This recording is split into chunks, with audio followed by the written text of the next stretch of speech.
Seigneur, nous voulons te dire merci pour cette matinée.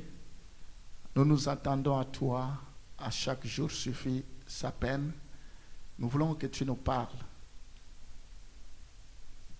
Ta parole est esprit et vie. Ce matin, nous croyons que tu es au rendez-vous. Ce matin, nous croyons que tu vas nous transmettre ta pensée. Au nom de Jésus, nous t'avons ainsi prié. Amen.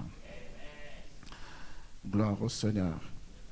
Alors, on va lire la parole de Dieu après. Ce matin, je vais continuer avec la troisième partie sur le thème la persévérance. Je pense que ça sera aussi la dernière intervention sur ce thème. C'est très difficile de revenir sur tout ce que nous avons déjà parlé depuis. Alors, le premier jour, j'avais eu l'occasion de parler sur la persévérance dans la prière. D'abord, ce que vous devez savoir, la vie chrétienne commence par la conversion. Vous ne pouvez pas commencer une vie chrétienne si vous n'êtes pas encore converti. Vous pouvez rester dans l'église plusieurs années, aussi longtemps que vous n'avez pas encore été converti, vous n'êtes pas encore passé par la conversion, vous n'avez pas encore commencé votre vie chrétienne. Les apôtres, la Bible nous dit que ils ont cherché Dieu en tâtonnant dans Actes des Apôtres. Mais il y a un moment où on ne peut plus tâtonner. Il y a un moment où il faut que le vieil homme meure.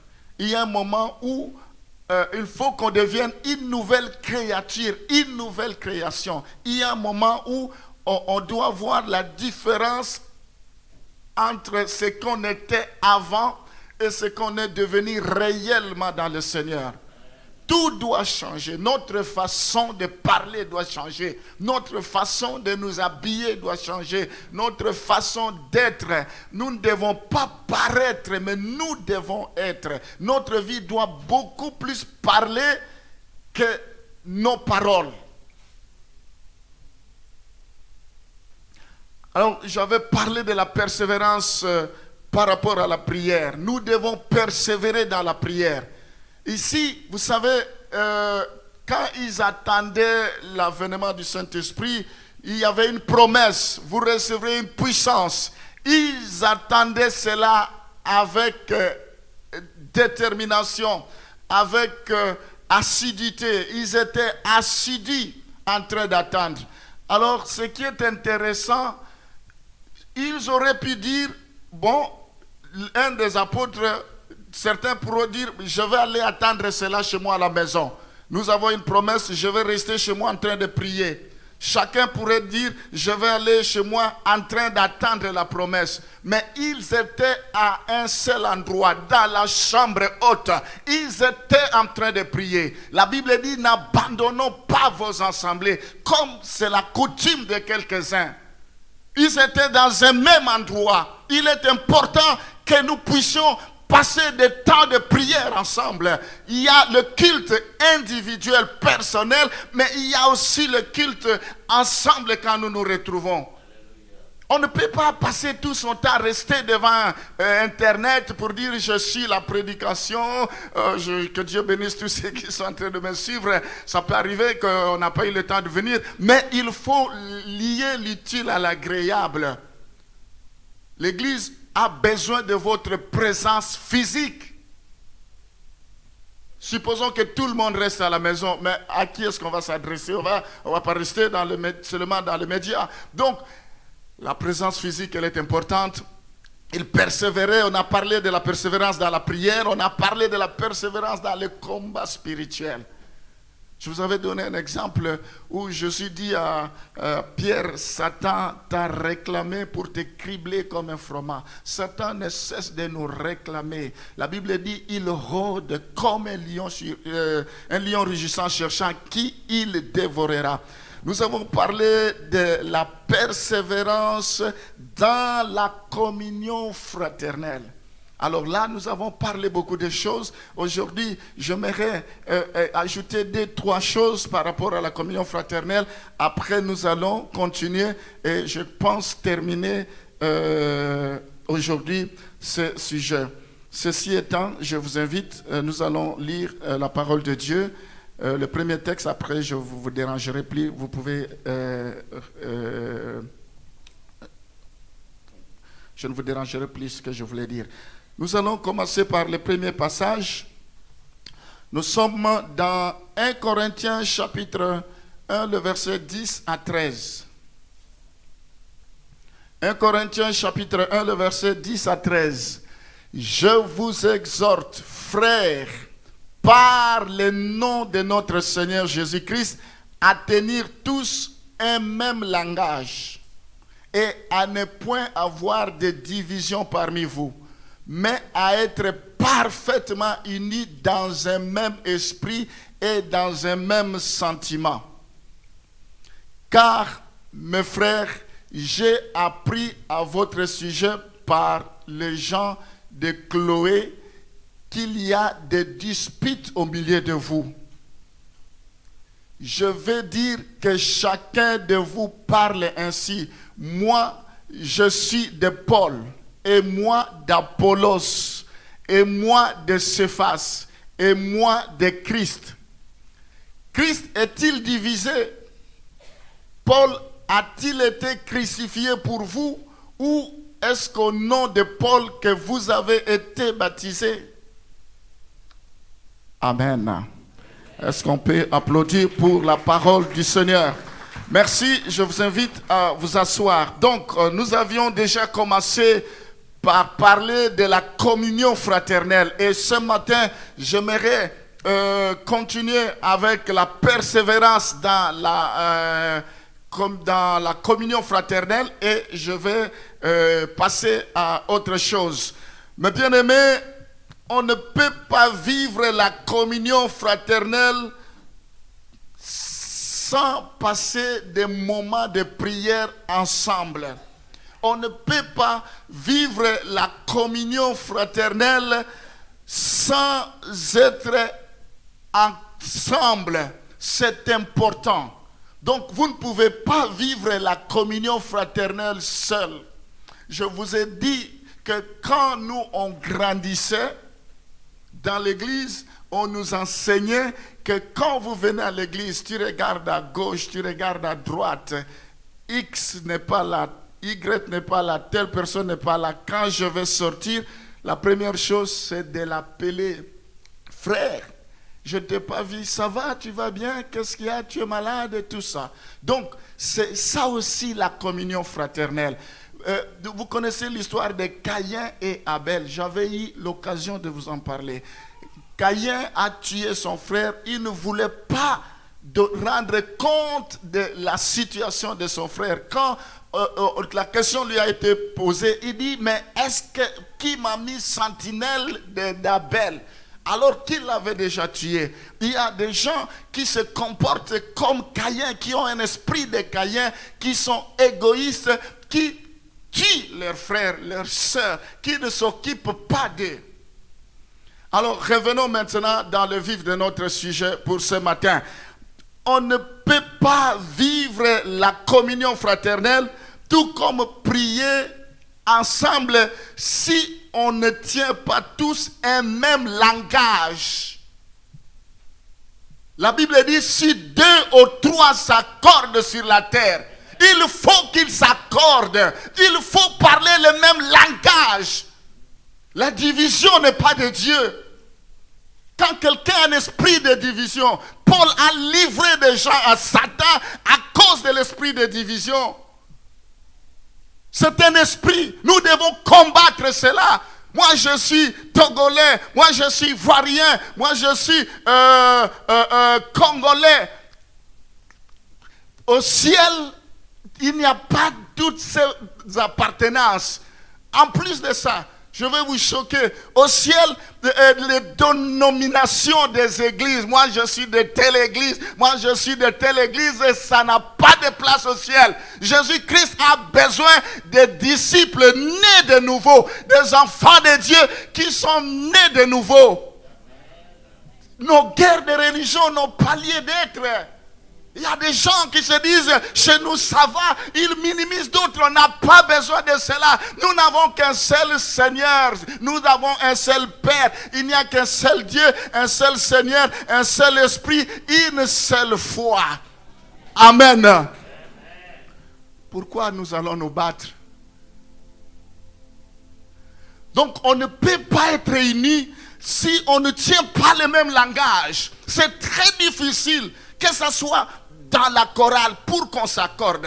Quel que soit le groupe, la chorale, ce n'est qu'un exemple. Quand je parle de la chorale, je parle de tous les groupes. C'est difficile qu'on parle le même langage. Or, le diable sait que quand on ne parle pas le même langage, il n'y aura pas de victoire. Même pour des petites choses, il faut que ça puisse aller en cacahuète, excusez-moi pour l'expression. Que ça se termine en vinaigre. Ce n'est pas possible. Parce qu'il y a de l'opposition. Parce qu'il y a l'esprit de division. Paul dit, il ne faut pas qu'il y ait de division. Quand nous prions, mais est-ce que nous avons le même esprit? L'équipe d'intercession, vous pouvez être là 5, 10 en train de prier, mais vous n'avez pas le même esprit. Chacun a son esprit. Mais ce n'est pas ce que la Bible nous dit. Quand nous venons à l'église, quand nous confessons Jésus, quand nous parlons de Jésus, il faut sauvegarder cela. Cela vaut aussi même dans le couple. Il y a des couples qui ne sont jamais devenus une seule chair. Parce qu'il y a des pensées, des divisions, ce n'est pas possible. Alors, la communion fraternelle, il faut que nous puissions tous avoir un même langage. Il faut que nous puissions éviter des divisions parmi nous. Des divisions, ça n'amène nulle part. C'est le diable qui se glorifie. Dans les choses de Dieu, il peut y avoir séparation, on peut se séparer. Mais il n'y a pas de division. La Bible dit, sortez du milieu d'eux. Quel rapport y a-t-il entre Christ et Bélial, entre Dieu et Satan, entre le Christ et Bélial, entre la lumière et les ténèbres? Dieu séparera. La séparation est de Dieu, mais la division ne vient pas de Dieu. Nous devons nous opposer à tout esprit de division, de zizanie. La Bible continue, il faut que nous puissions tous parler parfaitement, que nous soyons tous parfaitement unis dans un même esprit. Pas moyennement unis, pas médiocrement unis, mais tous unis parfaitement. Est-ce que nous sommes unis? Nous pouvons rigoler avec quelqu'un, mais après, nous allons les saboter, nous allons les critiquer, nous allons parler des choses derrière son dos, mais quand on se voit, alléluia, c'est le grand sourire. Mais Dieu sonde le cœur. Dieu ne regarde pas l'apparence, mais Dieu regarde le cœur. Et nous allons voir cela. Donc, mes bien-aimés, ce matin, c'est ce que nous devons rechercher. Je parlais de la communion fraternelle sur le plan charnel, sur le plan où ils mettaient tout ensemble. Mais la communion fraternelle va au-delà, même au niveau de l'esprit. C'est alors que le ciel sera ouvert. C'est alors quand nous allons lever les mains, quand nous allons jeûner, parce que Dieu voit nos cœurs et la bénédiction viendra. Amen. Amen. Il ne fait pas froid, on n'a pas chauffé les chauffages, on a tout prévu, mais il ne fait pas froid. Il y a même des structures qu'on n'a pas encore allumées, donc lancer le chauffage, c'est comme ça, on ne l'a pas fait, mais tout est prêt. Il fallait juste qu'on puisse allumer, mais on ne l'a pas fait, donc il n'y a pas froid.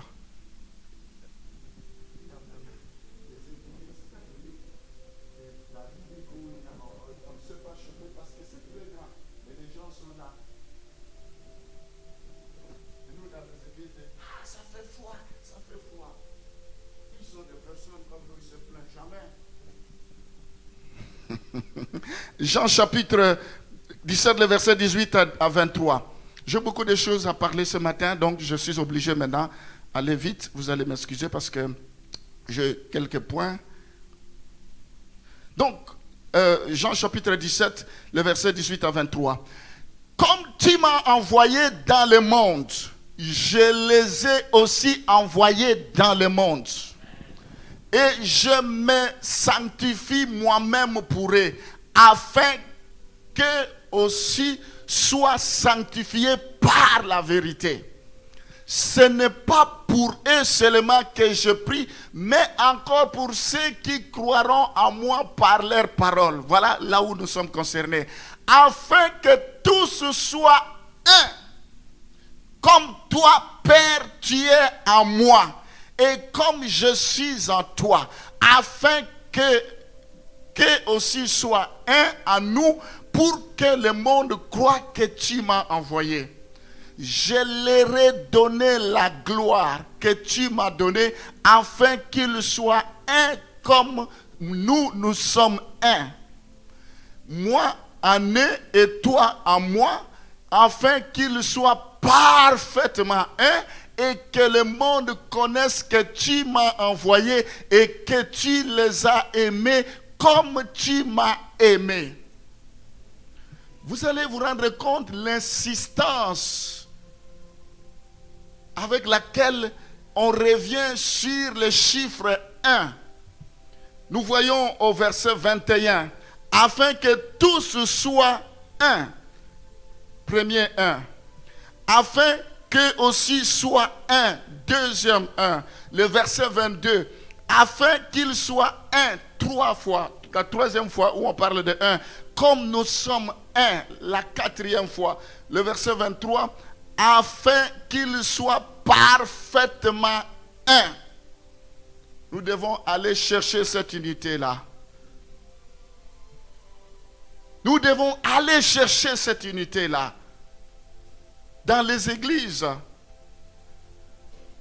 on a toutes sortes d'esprits. Mais il faut que l'Esprit de Dieu puisse prendre le contrôle. Il faut que nous puissions être conduits par l'Esprit de Dieu. Parce que si on est conduit par l'Esprit de Dieu, il y aura l'amour, il y aura la joie, il y aura la paix, il y aura la patience, il y aura la douceur, il y aura la tempérance, il y aura la maîtrise de soi, il y aura la bonté, il y aura toutes ces choses. Nous tous, on va les avoir. Mais s'il y a quelqu'un qui n'a pas l'Esprit de Dieu, alors ça va être des problèmes. La Bible dit, il y a 3 sortes d'hommes. Il y a des hommes charnels, des hommes spirituels et des hommes animaux. Mais nous devons être des hommes spirituels. Amen. Des hommes spirituels. C'est ce que nous devons chercher à grandir, à atteindre la stature parfaite. Quand il y a des hommes animaux, c'est des personnes qui se comportent comme des animaux. C'est la Bible qui le dit, ce n'est pas moi, je ne vous choque pas. Mais en bref, ils n'ont pas encore connu le Seigneur. Les choses de Dieu sont étrangères pour eux. Ils vivent comme les gens de ce monde. Les hommes charnels, ce sont des personnes qui ont rencontré le Seigneur, mais qui vivent encore selon la chair. Malgré qu'ils ont le Seigneur, mais il y a une partie de leur vie est dominée par la chair. Dans leur vie, ils n'ont pas encore donné totalement la première place à Dieu. Donc quand on dessine le cœur, Jésus est dans son cœur, mais ce n'est pas Jésus qui dirige. Mais l'homme qui ne connaît pas le Seigneur, Jésus est vraiment en dehors de sa vie. Mais l'homme spirituel, c'est celui qui a laissé la place à Jésus et il se prosterne, il laisse le Seigneur le diriger. L'Église a besoin des hommes spirituels. Nous devons chercher l'unité. Si nous voulons aller loin, l'union fait la force. Nous avons besoin de cela. Éphésiens chapitre 4, le verset 1 à 3. Éphésiens chapitre 4, le verset 1 à 3. La communion fraternelle. Je vous exhorte donc, moi le prisonnier dans le Seigneur, à marcher d'une manière digne de la vocation qui vous a été adressée. En toute humilité et douceur, avec patience, vous supportant les uns les autres avec charité, vous efforçant de conserver l'unité de l'esprit par les liens de la paix. Ici, mes bien-aimés, nous devons marcher en toute humilité. Pourquoi il y a des problèmes au milieu de nous? Dans des églises, quand je parle de nous, je ne dis pas qu'il y a des problèmes ici. D'une manière générale, je sais, ça fait plus de 30 ans que je suis pasteur. Ça fait plus de 30 ans que je me suis converti. Il y a des choses que je vais vous dire ici, vous allez penser que c'est par rapport à l'église, mais il y a des choses que j'ai vécues il y a des années. Oh, il y a des choses quand nous allons prêcher, on rencontre l'humilité. La Bible dit, Dieu résiste aux orgueilleux, il fait grâce aux humbles. Dieu lui-même qui n'a pas voulu Jésus s'égaler à son Père, il s'est humilié jusqu'à la mort de la croix. C'est comme ça que Dieu l'a souverainement élevé. L'orgueil précipite la chute. Nous devons être humbles. Des fois, il y a des païens qui nous enseignent, qui nous donnent des leçons. Ils ont un chef d'entreprise, il a une société, mais tu ne sauras même pas. Il est effacé, humble. Il travaille comme monsieur tout le monde. Mais cet esprit-là, quand on a un peu, on commence à se faire voir comme si ça ne nous intéresse pas. Tout le monde est important, quel que soit son rang social.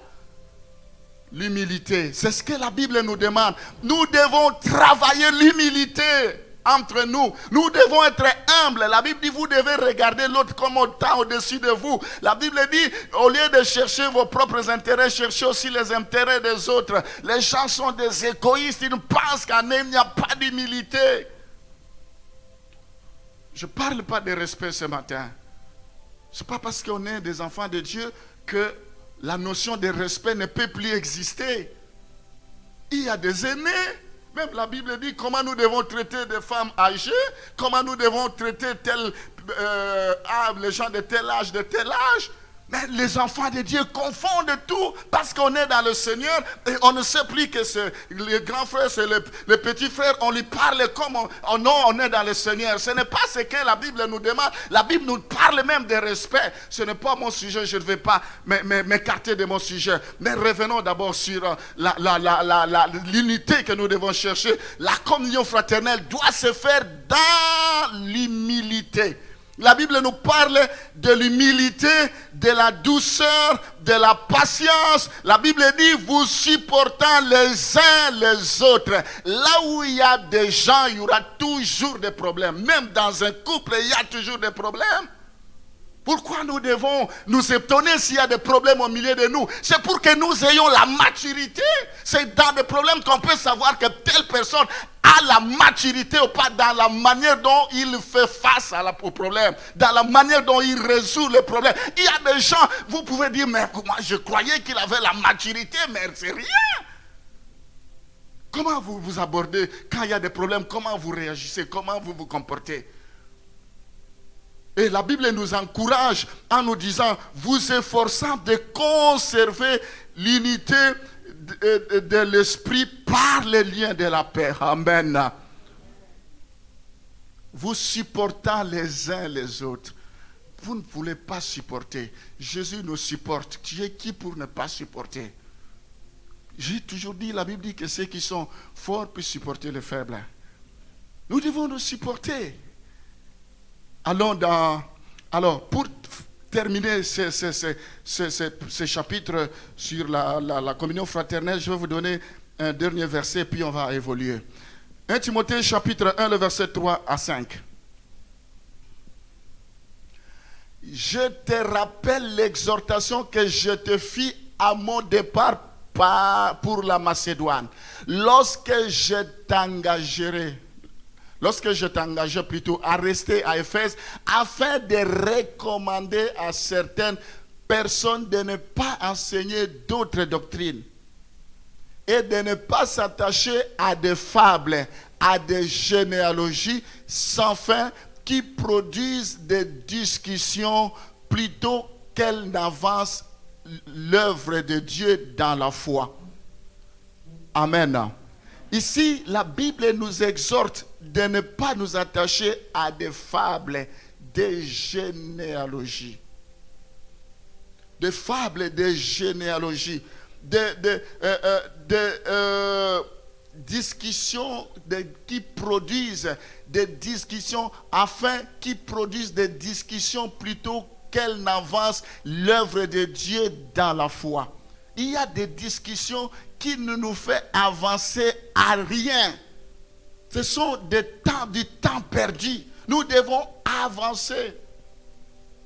Les divisions parmi nous, surtout dans tous les couples, il peut y avoir des problèmes. Je lisais un commentaire dans une église, ils avaient mis un système de pouvoir payer le pasteur. Alors, il y avait des gens qui avaient des moyens, se sont organisés. C'est ça, les gens doivent comprendre. Qu'on ne peut pas manipuler l'avenir de quelqu'un parce qu'on lui paye.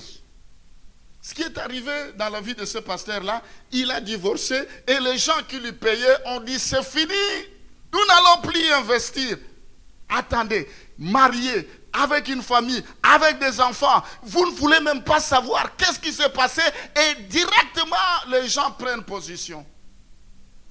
C'est ce qui arrive dans nos églises. Ce sont des choses qu'on n'a pas préparées, que ça peut arriver, qu'il y a tel un souci dans son couple, il y a tel... Mais les gens se positionnent, les gens qui ne connaissent ni le début, ni la fin, ni les détenants, ni les aboutissants, racontent, prennent des positions, mais je me demande, mais au nom de quoi? On ne voit pas du tout d'amour. Tout le monde est incriblé, se rallie derrière telle personne, se rallie derrière telle personne. Et mais ce n'est pas comme ça. Mais bien aimé, quand nous ne connaissons rien, ne disons rien.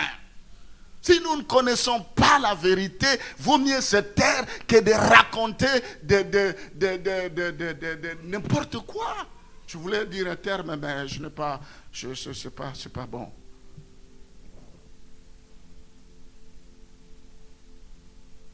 Des ragots, des racontards, des choses. Comment on critique les gens? J'ai entendu que telle personne, elle n'a pas des enfants parce qu'elle ne s'est pas mariée normalement. La personne ne sait même pas, ne sait rien. Qu'est-ce que ça veut dire quoi, se marier régulièrement? C'est seulement dans les églises où on tire sur les ambulances, où on tire sur des blessés pour les achever. Les gens n'ont aucune notion d'amour, n'ont aucune pitié. Mettez-vous à la place de ces gens-là, vous allez vous rendre combien c'est difficile. Et, Seigneur, Rabba, Santa Rabba, ce n'est pas le parler en langue qui va nous amener au ciel. Papa Valentin nous a dit, si nous devons chercher la gloire, il faut que notre vie soit transformée. Et quand les gens racontent, après on leur demande, non, ce n'est pas moi, c'est un tel. Je t'ai dit, il faut garder pour toi. Le fait que tu as dit, il faut garder, lui aussi va aller, je t'ai dit, il faut garder pour toi. Mais c'est déjà parti.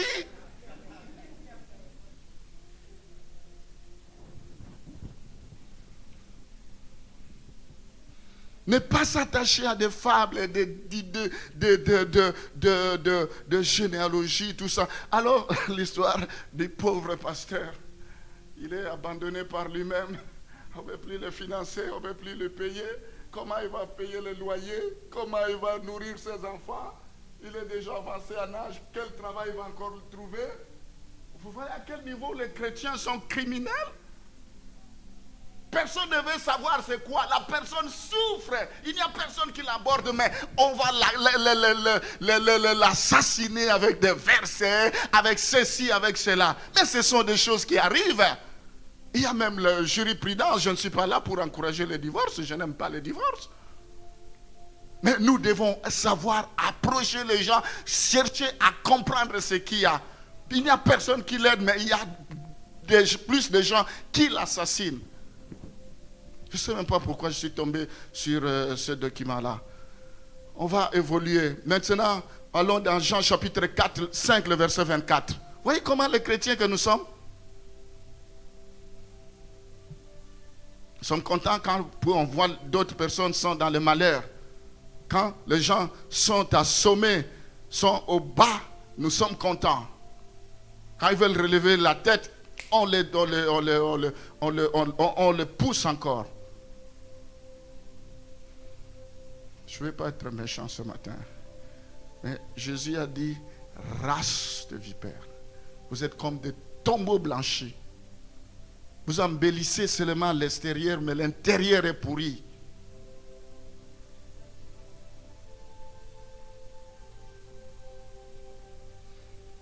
Jean chapitre 5, le verset 24. En vérité, je vous le dis, celui qui écoute ma parole et qui croit à celui qui m'a envoyé a la vie éternelle et ne vient point en jugement, mais il est passé de la mort à la vie. Je parle ce matin à une autre dimension de la persévérance dans l'enseignement des apôtres et dans la lecture de la parole.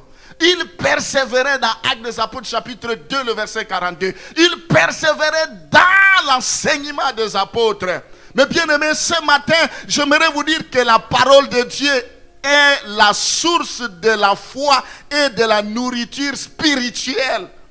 Vous voulez avoir la foi? Il faut aimer la parole de Dieu. Vous voulez avoir la foi? Vous devez acheter la Bible. Nous, quand on se convertissait, la première chose, c'est d'acheter la Bible. Mais aujourd'hui, ce n'est plus une préoccupation. Je peux m'habiller très bien. Des chaussures qui coûtent cher, des habits qui coûtent cher. Je peux organiser une fête pour l'anniversaire, mais je n'ai pas l'argent pour acheter la Bible. Quelle place nous donnons à la parole de Dieu? Avec les téléphones, tout ça, c'est bien, mais il faut que nous ayons une Bible pour lire la parole de Dieu. La parole de Dieu, c'est la nourriture spirituelle pour un croyant. L'homme ne vivra pas seulement de pain, mais aussi de toute parole qui sort de la bouche de Dieu. Quand on parle des enseignements, les gens aiment les dimanches, mais quand on veut les enseigner, ça devient un problème. Le dimanche, on n'a pas le temps d'enseigner. Voyez comment nous courons derrière le temps. Mais quand il y a un séminaire, ce n'est pas mon affaire. Mais ce sont des ignorants. Il y a toujours des occupations. Depuis que la trompette existe, à chaque séminaire, toujours je suis occupé. Quand est-ce que vous serez disponible? Ou de quelle place nous donnons à la parole de Dieu? Romains chapitre 10, le verset 17. Jésus nous parle de la parole de Dieu. Ainsi, la foi vient de ce qu'on entend. Et ce qu'on entend vient de la parole de Dieu. La foi ne viendra pas quand on écoute la musique profane. On ne peut pas se contenter de la musique profane. Vous ne savez pas l'inspiration de cela. La foi vient quand on écoute la parole de Dieu. Et pas n'importe quelle parole. Nous devons aimer la parole de Dieu. Nous devons la méditer, la lire. Dieu a établi les uns comme apôtres, les autres comme prophètes, docteurs, évangélistes, ainsi de suite, pour le perfectionnement des saints. Ce Dieu qui les a appelés, ils sont qualifiés. Quand Dieu appelle, il l'équipe. C'est pour le perfectionnement. Est-ce que nous aimons les enseignements? En fait, il y a trois choses. La prédication, c'est nous démontrons ce que Jésus est capable, il guérit, il sauve. C'est pour démontrer comment Jésus agit. L'exhortation, nous encourageons, nous fortifions les gens, mais l'enseignement apporte la connaissance. C'est pour faire asseoir les gens dans les Écritures, pour qu'ils ne soient pas ballottés ça et là par toutes sortes de doctrines, de vents de doctrines. Nous devons aimer l'enseignement. Jeudi, c'était le jour d'enseignement. Ici, les gens sont à compter au bout des doigts. Maintenant, on a mis ça sur Facebook. Mais les gens n'ont pas le temps. On a beau faire, on a fait toute concession, on a trouvé toutes les formules. Mais les gens sont hostiles à l'enseignement. La Bible dit, dans les derniers jours, les gens auront la démangeaison d'écouter de bonnes choses. Ils vont chercher des choses qui leur plaisent. Quand on parle de bénédiction, Amen. Tu vas te marier. Amen. Mais quand on dit il faut marcher dans la sanctification, on prêche toujours la sanctification, on prêche toujours la consécration. Ça, nous avons déjà entendu. Mais la bénédiction, on n'a jamais entendu. Est-ce que vous aimez l'enseignement? Est-ce que vous aimez la parole? Là, il y a l'opportunité, l'enseignement, on aura un séminaire. Est-ce que vous vous préparez pour ça? Mais bien aimé, Jésus dit, si vous aimez ma parole, ici nous voyons que la parole de Dieu est indispensable, que nous puissions persévérer dans la lecture et la méditation de la parole. Dans Josué chapitre 1, le verset 8, la Bible dit que ce livre de la loi ne s'éloigne point de ta bouche, médite les jours et nuits. Médite les jours et nuits pour agir fidèlement selon tout ce qui est écrit. Il y a des gens, ils viennent ouvrir la Bible seulement ici à l'église. Comment vous pouvez chanter? Vous n'avez pas le temps de lire, mais vous pensez que chanter c'est plus important que méditer la parole de Dieu. Que venir intercéder c'est plus important que lire la parole de Dieu. Mais c'est le monde à l'envers. Qu'est-ce que vous allez prier sur base de quoi? Parce que la parole de Dieu nous montre comment nous devons prier et nous donne des promesses. Pour chanter, nous devons nous inspirer de la parole de Dieu. Mais la parole de Dieu, ce n'est pas notre affaire. Aujourd'hui, dans nos églises, les gens ne connaissent pas la parole de Dieu.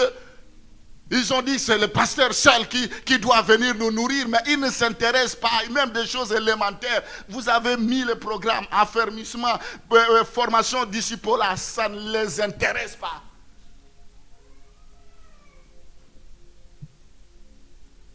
Nous devons connaître Dieu en profondeur, en hauteur, en largeur.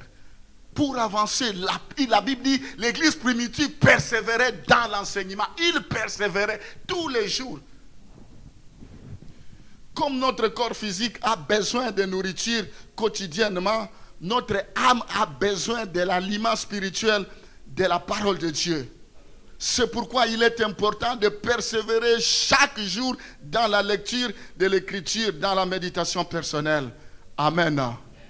On a fait des cellules de maison. Il y a des gens qui ne se sont jamais rendus à la cellule de maison. Jamais, ce n'est pas leur affaire. C'est seulement le dimanche. Non, aujourd'hui, il y a un problème de Covid. On a pour l'instant fait surseoir toutes nos cellules. Mais nous devons savourer la parole de Dieu.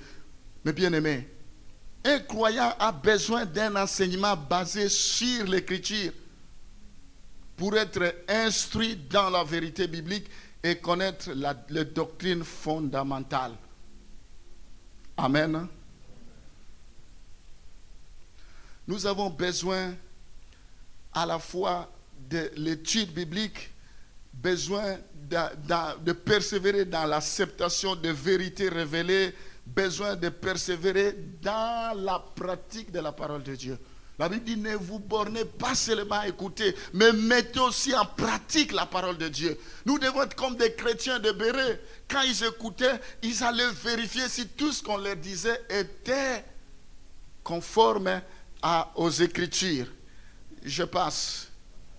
La persévérance, après avoir parlé de la persévérance par rapport à la communion fraternelle, la persévérance par rapport à la parole de Dieu, j'aimerais parler de la persévérance par rapport à la foi. Hébreux chapitre 11, le verset 11 à 12. Hébreux 11, le verset 11 à 12. C'est par la foi que Sarah elle-même, malgré son âge avancé, fut rendue capable d'avoir une postérité parce qu'elle crut à la vérité de celui qui avait fait la promesse. C'est pourquoi d'un seul homme déjà usé de corps naquit une postérité nombreuse comme des étoiles du ciel, comme le sable qui est sur les bords de la mer et qu'on ne peut compter. Ici, nous voyons la persévérance par rapport à la foi. La promesse de Dieu tardait à se réaliser dans la vie d'Abraham, dans la vie de Sarah. Il y avait une promesse. Ce matin, as-tu une promesse dans ta vie? Je m'adresse à tous ceux qui ont des promesses.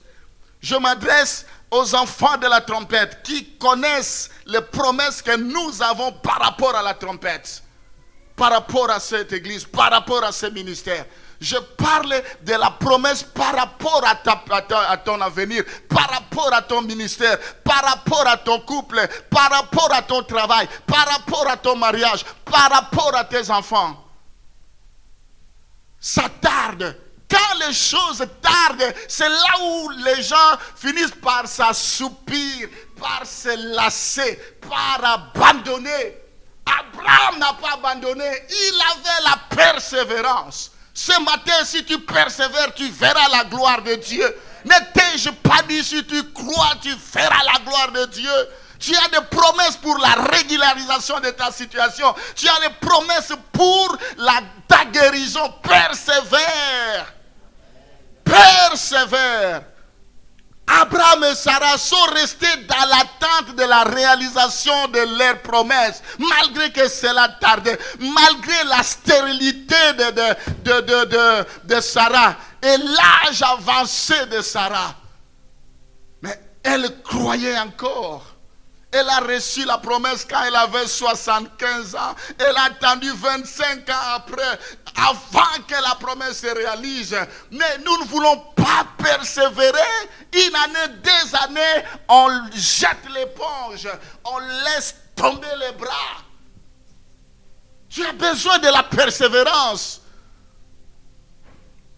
La Bible nous dit que leur foi leur donna la persévérance pour attendre le moment que Dieu avait choisi pour intervenir. Il y a un temps pour toutes choses. Dieu a choisi un temps. Le calendrier de Dieu, ce n'est pas notre calendrier. Nous ne pouvons pas manipuler Dieu, même si nous savons gêner, même si nous savons prier, même si nous savons organiser des veillées. Cela ne va pas influencer la décision de Dieu. Il est souverain. Nous avons besoin de la persévérance dans toutes choses. Mais ici, en l'occurrence, c'est par rapport à la foi. Ils avaient la persévérance. Ils regardaient à la fidélité de Dieu dans l'accomplissement de ses promesses et sa capacité de les accomplir. Alléluia. Dieu, il est fidèle. Même dans la détresse, il est fidèle. Le tombeau est resté vide. Il a dit Lazare, ce n'est pas une maladie qui lui amènera à la mort. Lazare est mort, mais les promesses de Dieu ne meurent jamais. Il a dit Lazare, sort. Tout le monde a donné raison à Jésus. Ce que Dieu a dit, il ne changera pas. La Bible dit, il ne violera pas son alliance. Il ne trahira jamais son alliance. Il ne changera pas ce qui est sorti de sa bouche. C'est un Dieu fidèle. Comment nous connaissons Dieu? Quand la situation s'empire, Dieu n'est pas là. Mais Daniel, malgré la fosse au lion, il n'a pas perdu la foi. Joseph, malgré les trahisons, malgré un parcours difficile, il n'a pas perdu la foi. Mais les enfants de Dieu aujourd'hui, non, je pense que là-bas il n'y a pas d'onction, il faut que je change d'église. Là-bas je pense que non, je ne trouve pas mon compte.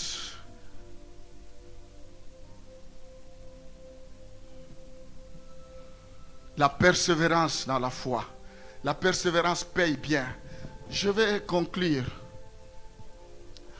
en vous disant la récompense de la persévérance. Quand nous persévérons, qu'est-ce qui nous attend? Hébreux chapitre 6, le verset 11. Hébreux chapitre 6, le verset 15 plutôt. Hébreux 6, le verset 15. Excusez-moi, c'est 6, le verset 15. Et c'est ainsi qu'Abraham, ayant persévéré, obtint l'effet de la promesse. La première récompense, c'est la réalisation de tes promesses si tu persévères. Ayant persévéré, obtint l'effet de la promesse. Moi, je crois à toutes les promesses que Dieu m'a données. Et je persévère jusqu'à ce que je verrai cela. Aucun cheveu de ma tête ne tombera sans que j'aie vu cela. Je ne mourrai pas sans que j'aie vu cela. Tu ne mourras pas sans que ce que Dieu t'a dit puisse se réaliser. Est-ce que tu crois à cela? Pour persévérer dans la maison de Dieu, il faut persévérer dans la foi. Il faut persévérer. Tous ceux qui ont persévéré, tous ceux qui sont restés constant, logique du début à la fin, ils ont vu la gloire de Dieu. Tu verras aussi la gloire de Dieu. Le Dieu d'Abraham, c'est le Dieu que nous servons. Il est fidèle. Il va t'honorer. Les croyants qui ont persévéré sont honorés par Dieu. Ils sont récompensés. 2 Timothée chapitre 4, le verset 7 à 8. Je vous donne 3 versets après, je termine.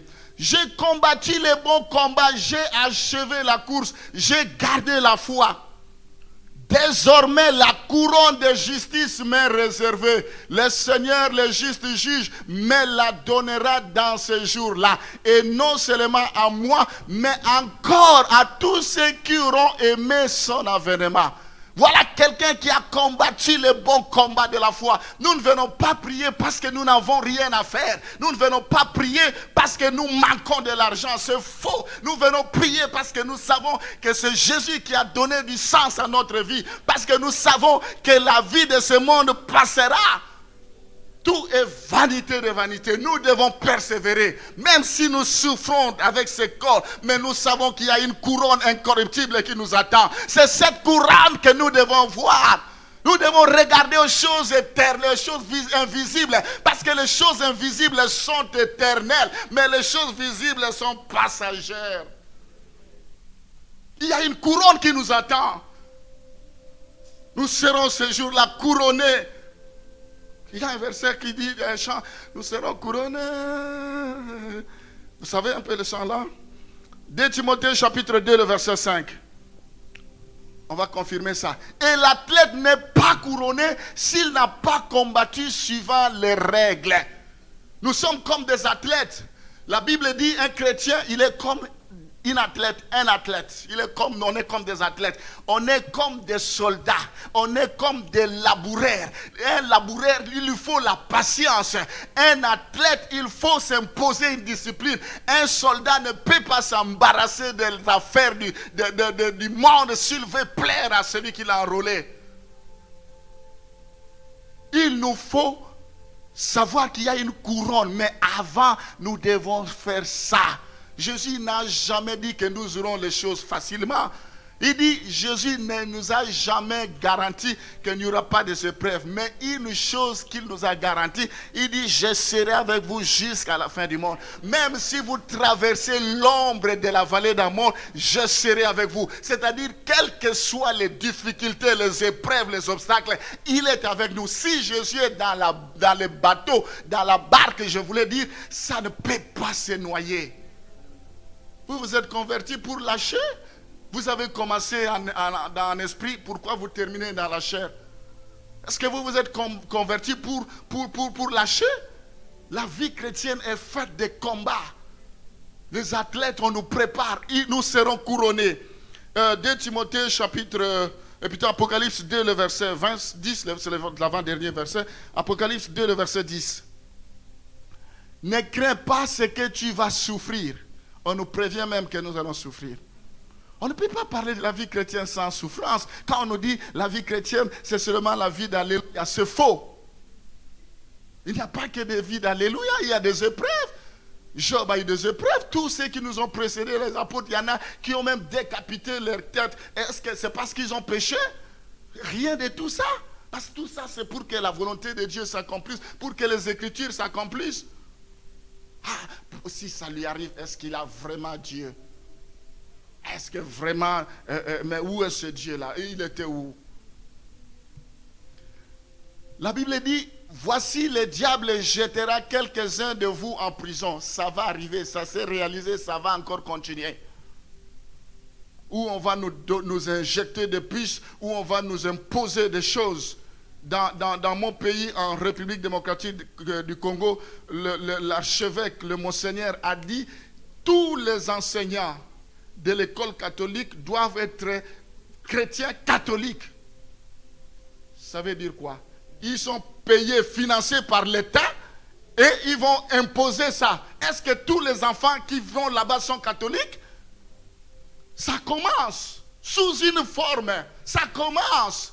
Mais nous devons refuser, prier, parce que l'Antichrist va exercer, il va s'opérer, mais il n'a pas tous les pleins pouvoirs, parce qu'il y a encore l'Esprit de Dieu sur nous, sur la terre. L'Esprit de Dieu nous révèle, nous devons dénoncer, nous devons résister farouchement. Quand l'Esprit sera enlevé, ça sera terrible. Mais là, il y a encore l'Esprit, nous ne devons pas céder. L'Esprit de Dieu est là pour nous convaincre en ce qui concerne tel ou tel péché. La Bible nous dit, afin que vous soyez éprouvés, et vous aurez une tribulation de 10 jours. Sois fidèle jusqu'à la mort, et je te donnerai la couronne de vie. La couronne de vie nous attend. La couronne de vie t'attend. Même si tu n'as pas ce que tu désires, mais il y a une couronne incorruptible qui t'attend. Jacques chapitre 1, le verset 12. Voilà pourquoi nous devons persévérer, parce qu'il y a une couronne. Pour rien au monde, je ne perdrai pas ma couronne. Heureux l'homme qui supporte patiemment la tentation, car après avoir été éprouvé, il recevra la couronne de vie que le Seigneur a promise à ceux qui l'aiment. Après la persévérance, il y a la couronne. Tu ne perds pas ton temps. Sois ferme, que personne ne te détourne du chemin de Dieu. Persévère, sois fidèle et tu feras la gloire de Dieu. Que Dieu vous bénisse. Nous allons nous lever. Seigneur, je prie pour recommander tous ceux qui nous ont suivis ce matin par réseaux sociaux. Que la faveur et la grâce de Dieu soient sur vous. Je bénis votre journée. Je bénis cette semaine pour vous. Que le ciel vous soit favorable au nom de Jésus. Amen.